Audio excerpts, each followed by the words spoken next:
Bulletin का आगाज बड़ी खबर के साथ कर रहे हैं और सबसे पहले बात कर रहे हैं उस बड़ी राहत की जो कि मध्य प्रदेश वासियों को मिलने वाली है। एमपी में 1 जून से धीरे धीरे कोरोना कर्फ्यू से राहत मिलेगी। सीएम शिवराज ने कलेक्टर्स एसपी के साथ बैठक में कहा कि हमें मिलकर मई में प्रदेश को कोरोना मुक्त बनाना है क्योंकि प्रदेश में पॉजिटिविटी रेट 5% से कम है। प्रदेश में कोरोना के हालात काबू में है। सीएम ने यह भी कहा कि हम लंबे समय तक बंद नहीं रख सकते। सीएम ने साफ किया है कि जहां पर एक भी केस मिलेगा वहां टेस्टिंग जारी रहेगी। प्रदेश में लगातार हॉटस्पॉट की पहचान करना है, माइक्रो कंटेनमेंट जोन बनाने होंगे।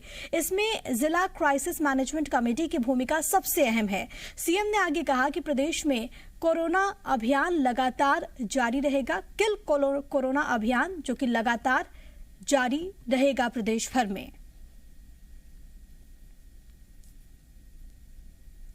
तो ये एक महत्वपूर्ण फैसला और मध्य प्रदेश वासियों के लिए एक बड़ी राहत की खबर है क्योंकि इस वक्त जो हालात बने हुए हैं कोरोना कर्फ्यू, लेकिन अब क्योंकि स्थिति में परिवर्तन आ रहा है और ये परिवर्तन बेहद सुखद है और इसी वजह से मुख्यमंत्री की ओर से ये बड़ी बात कही गई है कि 1 जून से धीरे धीरे कोरोना कर्फ्यू से राहत मिलेगी। देखिए ये भी बहुत ज्यादा महत्वपूर्ण है कि एकदम से कोरोना कर्फ्यू को नहीं खोला जाएगा। धीरे धीरे कोरोना कर्फ्यू से आम लोगों को, मध्य प्रदेश के रहवासियों को राहत मिलेगी। हालांकि मुख्यमंत्री शिवराज सिंह चौहान कई मर्तबा सार्वजनिक मंच पर इस बात का जिक्र कर चुके हैं कि वो लॉकडाउन लगाने के पक्ष में नहीं है, लेकिन हालात को देखते हुए एकमात्र विकल्प यही था और इसी वजह से जनता कर्फ्यू के रूप में इसे इम्पोज किया गया, इसे लागू किया गया। लेकिन अब क्योंकि स्थिति में सुधार हो रहा है, संक्रमण दर में गिरावट दर्ज की जा रही है और इसी वजह से ये महत्वपूर्ण फैसला लिया गया है कि अब 1 जून से धीरे धीरे पूरा प्रदेश अनलॉक होगा, यानी कि जो कोरोना कर्फ्यू है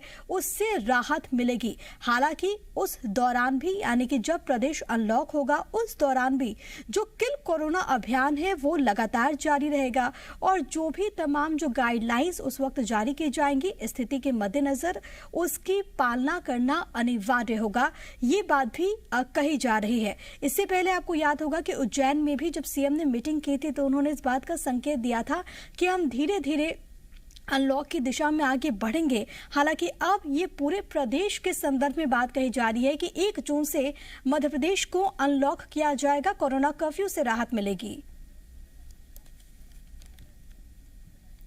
और इस वक्त मेरे साथ मेरे 2 सहयोगी अलग अलग जगह से मौजूद हैं।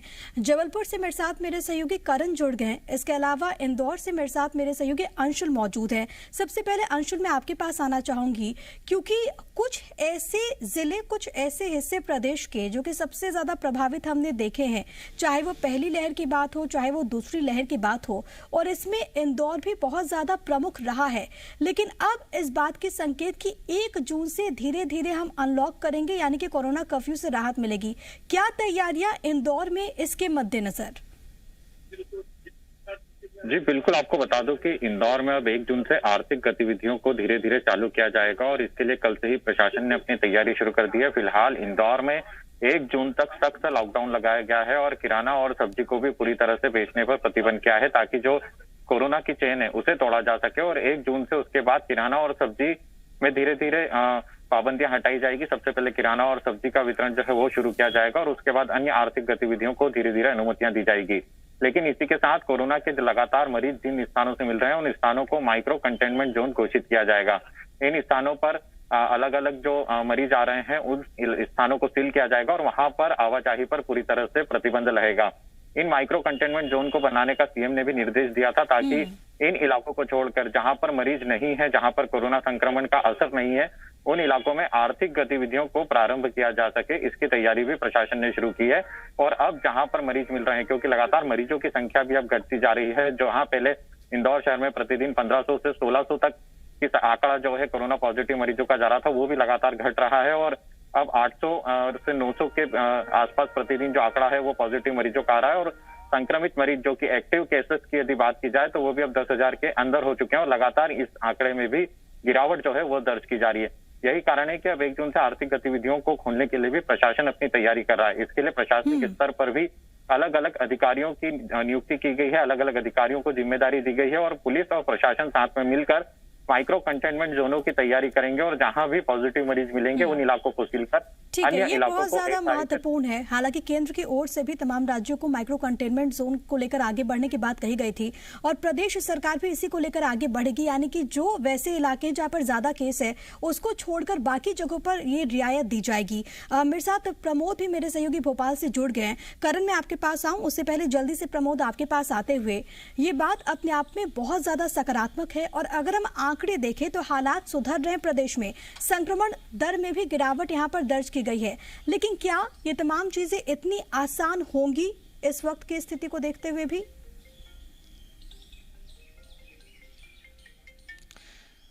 देखिए, हालात सुधर रहे हैं प्रिया, लेकिन गौर करने वाली बात यह है कि कोरोना कर्फ्यू का हम ठीक से पालन करें, हम कोरोना को दावत ना दें और बेवजह जो आवाजाही सड़कों पर देखी जा रही है वो देखिए कोरोना को दावत दे रही है, उसको लेकर भी रोकना होगा। प्रशासन सख्त है और सख्ती की दरकार भी है, सरकार भी इस बात को मान रही है क्योंकि हालात सुधर रहे हैं। हालात देखिए, पहले कहाँ जहाँ एक्टिव मरीजों का आंकड़ा लगभग 98,000 तक पहुँच गया था, अब वो 67,000 हो गया प्रदेश भर में। ये अच्छे हालात हैं, इसको और कम करना है और प्रदेश भर के तमाम जो 4 बड़े शहर हैं, भोपाल, इंदौर, जबलपुर, ग्वालियर में देखिए 1,000 से कम पॉजिटिव मामले सामने आ रहे हैं और जो हर दिन पॉजिटिव मामले हैं, कल के यदि हम हेल्थ बुलेटिन की बात करें तो 4300 के लगभग 4,300 के पार पॉजिटिव मामले सामने आए थे, एक अच्छा साइन है।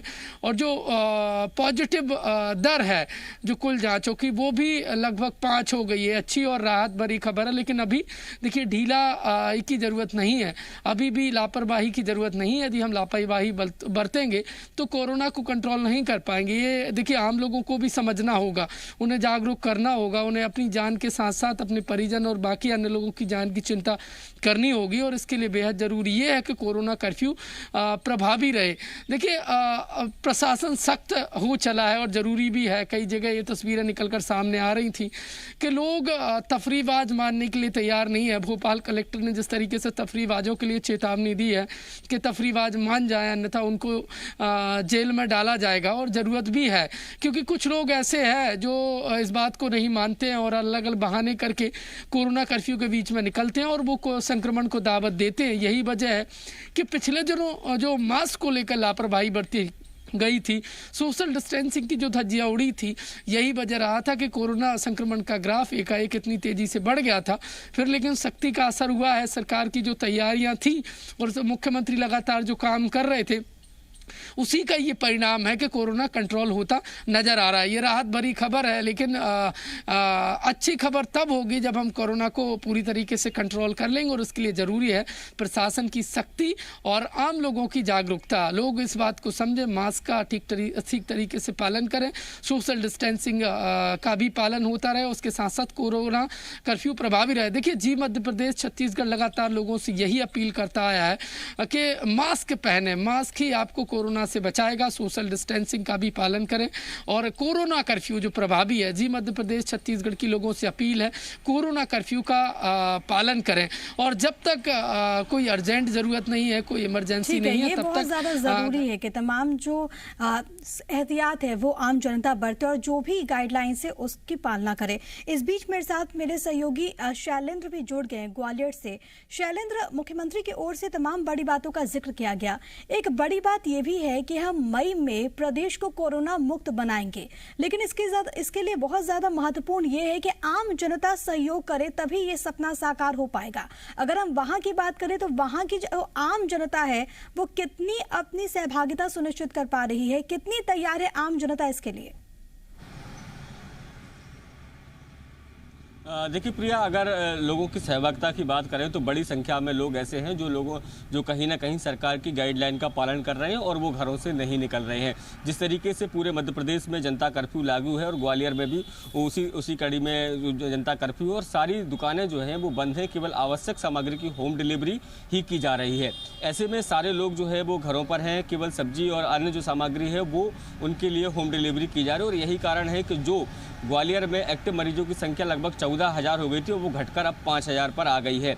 इसके अलावा रोज जो ठीक होने वाले मरीजों की संख्या लगातार बढ़ती जा रही है। जो एक्टिव के अगर प्रतिदिन केसों की बात करें, जो संक्रमित के केस आते थे वो 1200-1400 केस आ रहे थे हर दिन, लेकिन अब उनकी संख्या 200 से नीचे आ गई है। और कल की अगर बात करें तो केवल 135 नए संक्रमित मरीज सामने आए थे। और इसके अलावा जो अगर मौतों की बात करें तो उसका भी आंकड़ा लगातार कम हो रहा है। तो ये सबसे अंदाजा लगाया जा सकता है कि लोग जो है वो कहीं ना कहीं सरकार की जो गाइडलाइन है उसका पालन कर रहे थे, और यही कारण है कि ग्वालियर, ठीक है, ये अच्छी बात है कि लोग समझ रहे हैं, लेकिन आगे भी लोगों को इसी तरीके से काम करना होगा, इसी संजीदगी का परिचय देना होगा। करण भी मेरे साथ, मेरे सहयोगी जबलपुर से लगातार बने हुए हैं। करण, अगर वहां की बात करें तो 1 जून से जो रियायत की बात कही जा रही है, इसको लेकर क्या कुछ रणनीति प्रशासन की ओर से? देखिए, बिल्कुल मैं आपको बता दूं कि जिस तरीके से कोरोना के हालात संस्कार धानी जबलपुर में बने हुए हैं, इसको लेकर खुद कोविड प्रभारी मंत्री जो हैं अरविंद भदौरिया, वो लगातार दौरे कर रहे हैं। और कल ही उनका यहाँ पर दौरा रहा जबलपुर में, और जहाँ पर वो तमाम तहसील स्तर पर अलग अलग क्राइसिस मैनेजमेंट की बैठक उनके द्वारा ली गई थी। और उसके बाद जब हमने उनसे इस बात को सीधे तौर पर सवाल किया था कि आखिर संस्कार धानी का अनलॉक होने की स्थिति क्या रहेगी, तो उन्होंने इस बात को स्पष्ट किया है कि वर्तमान के हालात जो हैं उसको लेकर वह पूरी तरह से संतुष्ट नहीं है। हालांकि पॉजिटिविटी रेट में दर में कमी आई है, रिकवरी रेट बढ़ा है काफी, लेकिन उन्होंने स्पष्ट किया है कि जब तक पॉजिटिविटी रेट 0 पर नहीं आ जाती है तब तक संस्कार धानी को अनलॉक नहीं किया जाएगा। हालांकि उन्होंने ठीक है, यानी कि तमाम तरह की बातें कही जा रही हैं और जो प्रशासन है वो अपने स्तर से इसको लेकर आगे भी बढ़ रहा है। बहुत धन्यवाद आप चारों का हमारे साथ जुड़ने के लिए और तमाम जानकारी दर्शकों तक पहुंचाने के लिए।